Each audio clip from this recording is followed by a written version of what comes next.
अस्सलाम वालेकुम dear students, my self Zishan Sharif from Alfanan classes का।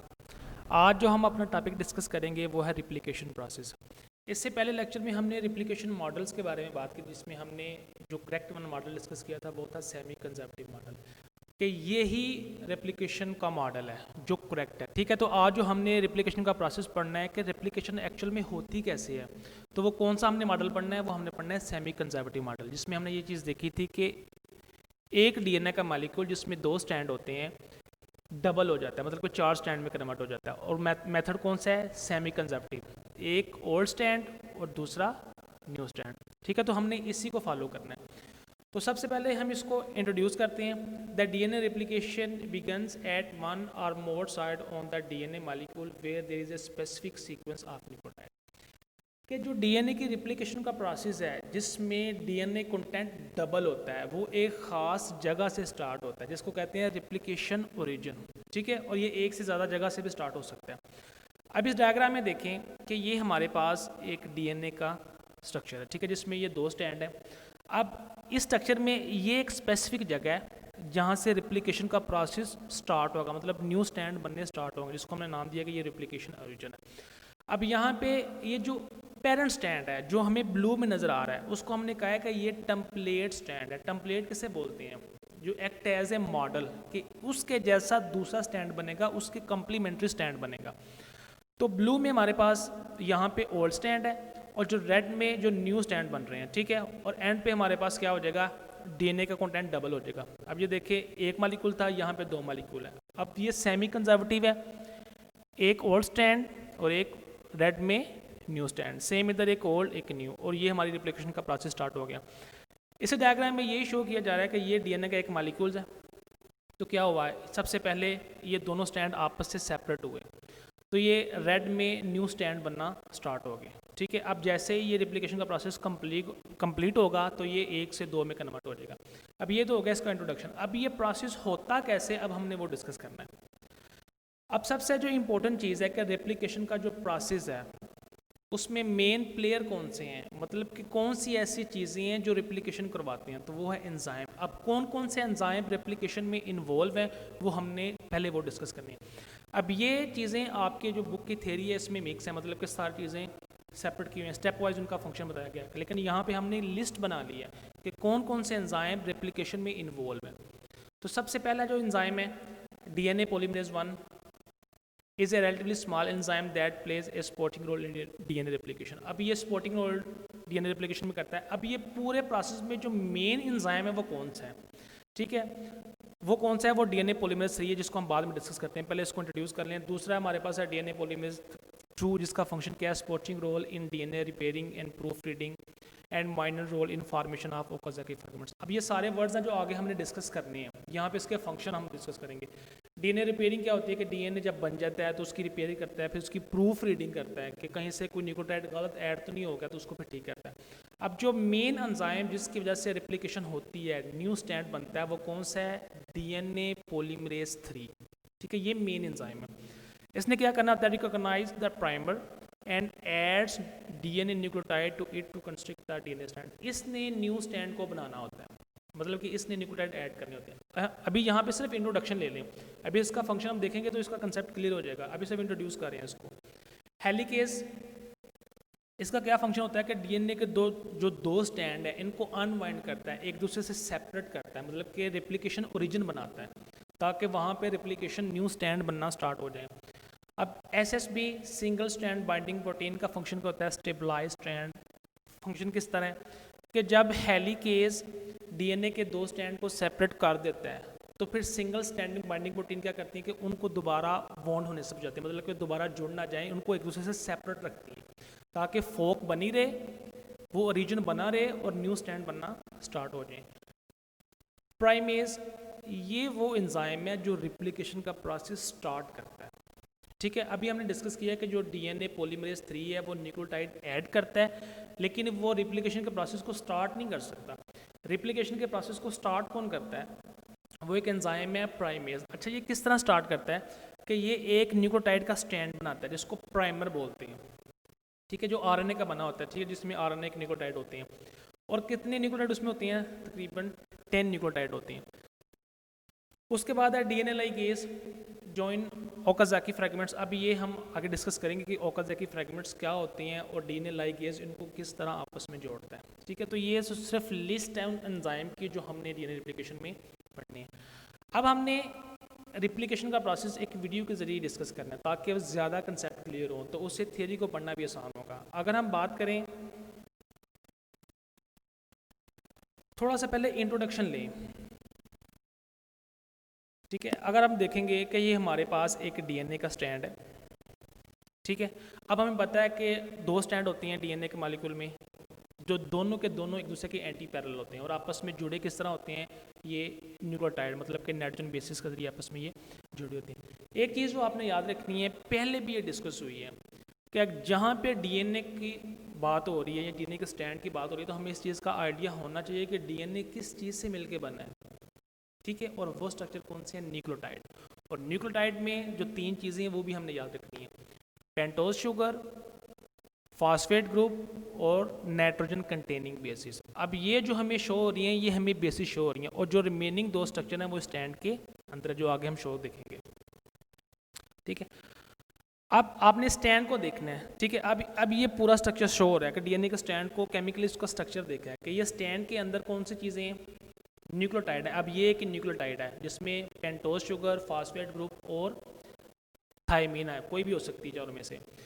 ठीक है, तो ये चीज़ें हमें शो होती हैं क्योंकि दो स्टैंड नाइट्रोजन बेसिस के जरिए बॉन्ड बनाती हैं, और ये चीज़ें जो ये फॉस्फेट बैकबोन है और ये पेंटोज शुगर ये स्टैंड के अंदर होती हैं।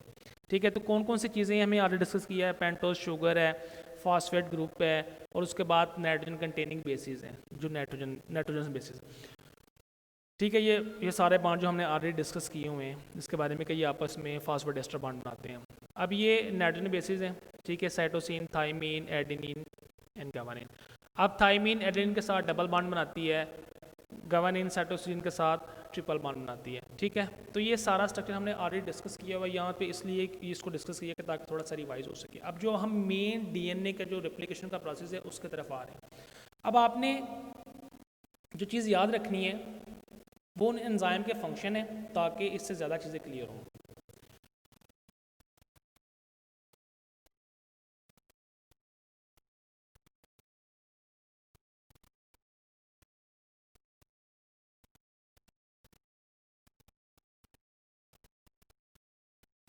अब डीएनए का रिप्लिकेशन का प्रोसेस चेक आपने देखना है कि किस तरह कौन से एंजाइम किस तरह ये प्रोसेस को कंटिन्यू करते हैं। सबसे पहले हमारे पास एक डीएनए का डबल हेलिक्स स्ट्रैंड है। ठीक है, जो आपस में किस तरह लिंक है, नाइट्रोजन बेसिस की बेस पर। अब इसको बिल्कुल सीधा करें ताकि ज़्यादा कंसेप्ट क्लियर हो। अब हमें पता है कि ये नाइट्रोजन बेसिस हैं जो बॉन्ड बना रही हैं और स्टैंड के अंदर बाकी रिमेनिंग स्ट्रक्चर है। अब एडेनिन थायमीन के साथ और गामानिन साइटोसिन के साथ। अब एंजाइम की लिस्ट यहाँ पे आप देखेंगे। ठीक है, किस तरह एंजाइम अपना वर्क परफॉर्म करते हैं। अब हमें पता है कि ये दोनों स्टैंड आपस में एंटी पैरेलल है, मतलब एक 5 to 3 है, एक 3 to 5 है। अब ये वाला स्टैंड 5 to 3 डायरेक्शन में है। ठीक है, और ये दूसरा जो है वो इस डायरेक्शन में, दोनों एक दूसरे के साथ एंटी पैरेलल है। और ये हमारे पास नाइट्रोजन बेसिस है। अब प्रोसेस स्टार्ट कहाँ से होता है, सबसे पहले रिप्लिकेशन फोक, रिप्लिकेशन ओरिजिन बनाया जाता है, और वो कौन सा एंजाइम करता है, जिसको हम कहते हैं कि ये वाला एंजाइम है डीएनए हेलिकेज। ठीक है, तो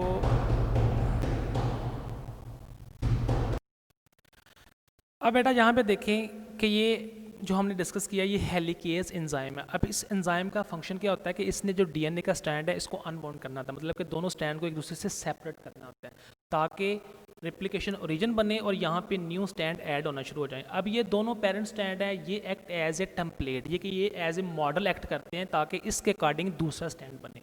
ठीक है, तो सबसे पहले कौन सा एंजाइम हेलिकेज आता है जो दोनों स्टैंड को आके क्या करता है, सेपरेट करता है, और ये रेप्लिकेशन फोक बना देता है। अब ये फोक वाई शेप होती है, इस तरह की फोक होती है। ठीक है, इसको रेप्लिकेशन फोक होती है कि यहाँ से रेप्लिकेशन का प्रोसेस स्टार्ट हो जाएगा। अब उसके बाद क्या होता है कि हमें पता है कि एक एंजाइम है जिसका नाम है प्राइमेज, वो आता है। अब उसने क्या करना होता है, प्राइमेज ने प्राइमर को ऐड करना होता है। अब प्राइमर हम ऑलरेडी डिस्कस कर चुके हैं कि क्या होता है, वो सीक्वेंस होता है न्यूक्लियोटाइड का, जो 10 न्यूक्लियोटाइड मोस्टली होते हैं आरएनए के। अब उसके बाद क्या होता है कि उसके आगे फिर जो हमारे पास अगला एंजाइम होगा डीएनए पॉलीमरेज 3, वो न्यूक्लियोटाइड को ऐड करना स्टार्ट कर देगा और न्यू स्टैंड बन जाएगा। ठीक है। तो ये स्टैंड क्या चीज़ ऐड करेगा, ये आरएनए की बेसिस ऐड करेगा जो तकरीबन मोस्टली 10 होती हैं प्रोकैरियोट्स में। अब इसको हम क्या कहते हैं कि ये प्राइमर है। अब ये इनिशिएशन पॉइंट है कि यहाँ से रिप्लिकेशन का प्रोसेस स्टार्ट हो जाएगा, कि यहाँ से न्यूक्लियोटाइड ऐड होना स्टार्ट हो जाएगी। अब न्यूक्लियोटाइड ऐड कौन करता है, डीएनए पॉलीमरेज 3। अब यहाँ पे आपने एक कंसेप्ट वाली बात याद रखनी है कि कभी भी रिप्लिकेशन का प्रोसेस डीएनए पॉलीमरेज स्टार्ट नहीं कर सकता। हाँ, जो ऑलरेडी स्टार्ट हो चुका है उसमें न्यू न्यूक्लियोटाइड ऐड कर सकता है। स्टार्ट कौन करता है, प्राइमर, जो क्या होता है आरएनए के न्यूक्लियोटाइड्स हैं, ठीक है, और उससे आगे क्या होता है फिर न्यू स्ट्रैंड बनना स्टार्ट हो जाता है। अब ये डीएनए पॉलीमरेज क्या करेगा, यहाँ से आगे कंटिन्यू करेगा, ठीक है। किस तरह के डीएनए बेसिस ऐड करना शुरू कर देगा और न्यू स्ट्रैंड को बनाना स्टार्ट कर देगा। अब ये किस डायरेक्शन में बनाएगा, 5 to 3 डायरेक्शन। ये अपनी एमसीक्यूज के लिए याद रखना है। अब इसको कहते हैं लीडिंग स्टैंड।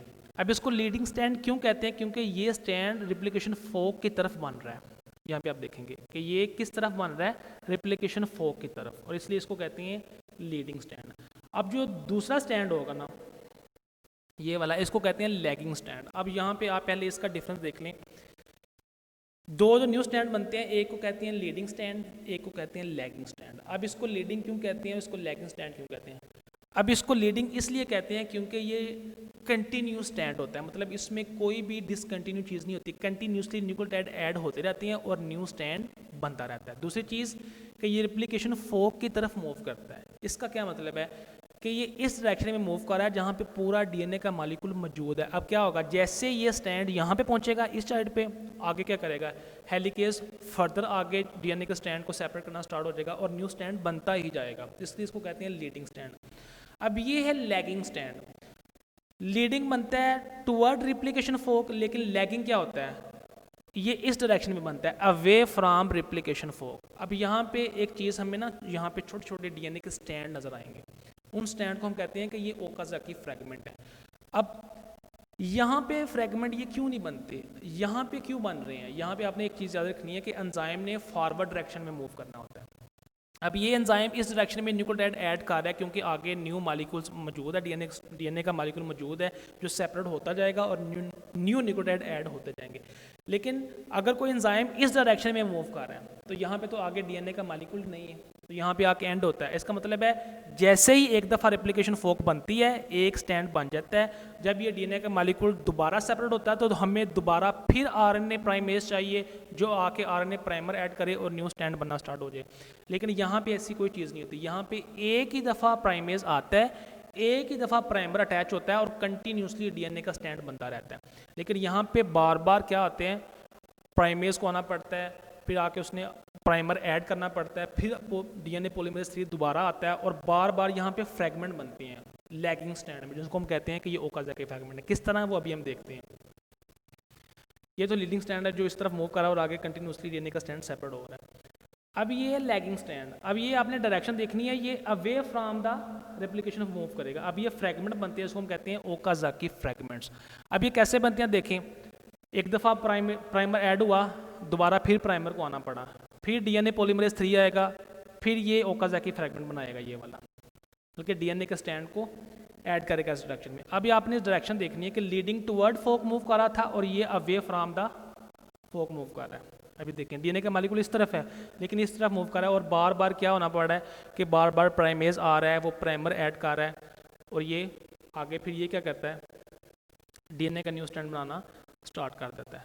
अब अगली चीज़ यहाँ पे, अब यहाँ पे डीएनए का मॉलिक्यूल बन रहा है। लीडिंग का तो इशू नहीं है, मेन चीज़ है लैगिंग का जो अवे फ्रॉम द फोक करता है, जिसमें बार बार प्राइमर को आना पड़ता है। अब अगली चीज़ आपने देखनी है कि ये हम डीएनए का रिप्लिकेशन पढ़ रहे हैं, तो हमें पता है कि डीएनए के मॉलिक्यूल में आरएनए होता ही नहीं है। ये तो सिर्फ इसलिए आ रहा है ताकि रिप्लिकेशन का प्रोसेस स्टार्ट हो सके। ये आपने कलर याद रखना है प्राइमर का। अब जब डीएनए कंप्लीट हो जाती है उसकी रिप्लिकेशन, फिर क्या करना होता है कि इस प्राइमर को रिमूव करना होता है ताकि कंटिन्यूसली सारा का सारा डीएनए हो। अब इसको मूव करने के लिए दूसरे डीएनए के जो पॉलीमरेज 2 है 1 है वो इन्वॉल्व होते हैं इसको मूव करने के लिए, ठीक है। अब आप ये देखें, उसके बाद एक लास्ट में एक एंजाइम आएगा जो ये फ्रैगमेंट को जोड़ देगा, उसको हम कहते हैं डीएनए लिगेज। अब ये देखें यहाँ पे ये प्राइमर को रिमूव किया जा रहा है क्योंकि ये तो सिर्फ इनिशिएशन है।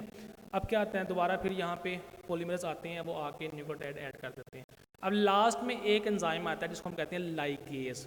उसने ये वाले ओकाज़ाकी फ्रैगमेंट को ज्वाइन करना होता है, और अगर कोई न्यूक्लियोटाइड आपस में ज्वाइन नहीं है तो उसको लिंक करना होता है ताकि सारा का सारा डीएनए का मालिक कंटिन्यूसली हो जाए। ठीक है, तो ये सारा एंजाइम क्या करता है, डीएनए का स्टैंड को आपस में जोड़ देता है। ये रिप्लिकेशन का प्रोसेस है। अब यहाँ पे अगर हम अपनी स्लाइड में देखें, जो डायग्राम आपने बनानी है और रेप्लिकेशन की वो ये है। ठीक है, अब देखिए सारे एंजाइम यहाँ पे मौजूद हैं। ये वाला एंजाइम है हेलिकेस, जो क्या कर रहा है, डीएनए के स्टैंड को ओपन कर रहा है। अब ये वाला स्टैंड है 3 to 5 to 3 और ये 3 to 5, मतलब कि ये दोनों स्टैंड आपस में एंटी पैरेलल हैं, और रेप्लिकेशन किस डायरेक्शन में मूव करती है, 5 to 3 डायरेक्शन। अब यहाँ पे आपको लीडिंग और लैगिंग की ज़्यादा समझ आएगी। अब ये वाला स्टैंड कौन सा होगा, सबसे पहले देखिएगा यहाँ पे आके क्या अटैच हो गया, आरएनए प्राइमर। जो किसने अटैच किया, आरएनए प्राइमेज को। कलर को देखेंगे तो ज़्यादा समझ आएगी। इसने आके आरएनए प्राइमर को अटैच किया। ठीक है, क्यों, क्योंकि ये स्टार्ट करता है रेप्लिकेशन का प्रोसेस। फिर ये देखें डीएनए पॉलीमरेज 3, अब तो यहाँ पहुँच गया लेकिन स्टार्ट यहाँ से किया। अब यहाँ पे आके क्या अटैच होता है, डीएनए पॉलीमरेज 3, और वो इस डायरेक्शन में मूव करता है और न्यू न्यूक्लियोटाइड ऐड करना स्टार्ट करता है, जो कि न्यूक्लियोटाइड यहाँ पे मौजूद है। ठीक है, और ये भी देखें कि लीडिंग स्टैंड जो है वो रिप्लिकेशन फोक की तरफ मूव कर रहा है, और एक ही प्राइमर से पूरा का पूरा न्यू स्टैंड बन जाता है।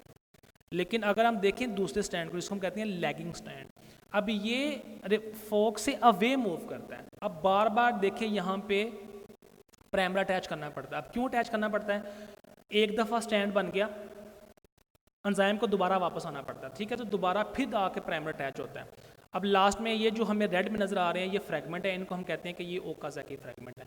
अब एंड पे क्या होता है कि एंड पे ये जो प्राइमर है इसको रिमूव किया जाता है, ये वाले, क्योंकि ये डीएनए के स्ट्रक्चर में आरएनए के मालिक्यूल नहीं होते, आरएनए के न्यूक्लियोटाइड नहीं होते, इनको रिमूव किया जाता है ताकि कंटिन्यूसली डीएनए हो। इसको रिमूव करने के लिए हमने एक्सोन्यूक्लियोसिस, लेकिन आपकी बुक में इसका जिक्र नहीं है, वहाँ पे पॉलीमरेज 1, 2 को यहाँ पे मेंशन किया गया। ठीक है, और एंड पे ये जो स्टैंड है, ये वाले, ये जो रेड में है, जो लैगिंग स्टैंड है, इसको जोड़ने के लिए एक स्पेसिफिक एंजाइम आता है जिसे कहते हैं लाइगेज एंजाइम। ये दोनों जो ओरिजिनल स्टैंड है इसको आपस में क्या कर देता है, ये जोड़ देता है, लिंक कर देता है। तो आपने ज़्यादा इस चीज़ पे फोकस करना है, क्योंकि थोड़ा सा लैगिंग स्टैंड समझने वाला, लीडिंग तो बिल्कुल सिंपल है कि एक दफ़ा प्राइमर अटैच होता है और कंटिन्यूसली ये चलता रहता है। अच्छा, बुक में आपने किस तरह करना है कि आपने शुरू में तो इसका इंट्रोडक्शन देना है आपने, रेप्लिकेशन किसी भी पॉइंट से हो सकती है। फिर आपने सारा का सारा हेडिंग दे के एंजाइम के बारे में डिस्कस करना है कि एंजाइम किस तरह होते हैं, एंजाइम कौन सा फंक्शन परफॉर्म करता है। फिर आपने हेडिंग देनी है रेप्लिकेशन के प्रोसेस की, मतलब कि हम कह सकते हैं कि किस तरह हेडिंग दे सकते हैं, मैकेनिज्म ऑफ रेप्लिकेशन, जिसमें आपने सारा बताना है कि जो पॉलीमरेज 3 या डीएनए वो रिएक्शन को स्टार्ट नहीं करता, लेकिन उसको स्टार्ट करने के लिए एक प्राइमर की ज़रूरत होती है, जो कौन देता है, वो हमें देता है एक प्राइमेज एंजाइम। ठीक है, उसके आगे फिर कंटिन्यूसली स्टैंड बनना स्टार्ट हो जाते हैं। ठीक है, उसके बाद छोटे छोटे एमसीक्यूज़ हैं जो आपने याद रखने हैं, और बुक में आपको डायग्राम ये आप ये बना ले, जो मैंने स्लाइड में दी है वो बना ले, दोनों एक ही चीज़ें हैं। ठीक है, तो आपने एंड पे लीडिंग और लैगिंग स्टैंड की हेडिंग बना के जिक्र करना है। ठीक है, तो एमसीक्यूज़ के लिए आपने याद रखना है कि जो रेप्लिकेशन का प्रोसेस है वो 5 to 3 डायरेक्शन में होता है। अब ये प्रोकैरियोट्स और यूकैरियोट्स में कितने न्यूक्लियोटाइड होते हैं ओकाज़ाकी फ्रैगमेंट में, तो 100 से 200 तक न्यूक्लियोटाइड होते हैं यूकैरियोट्स में, और 1000 से 2000 तक होती हैं प्रोकैरियोट्स में। तो ये छोटी छोटी चीज़ें आपने याद रखनी है एमसीक्यूज़ के लिए। और यहाँ पे आपने एंड पे जो हेडिंग देनी है वो लीडिंग स्टैंड की और लैगिंग स्टैंड की, जिसमें आपने ओकाज़ाकी फ्रैगमेंट का जिक्र करना है। ठीक है, अगर आपको कोई भी क्वेश्चन हुआ तो आप उससे ज़रूर मेंशन कीजिएगा। आज के लेक्चर को हम यहीं पे वाइंड अप करते हैं। ओके, टेक केयर, अल्लाह हाफिज़।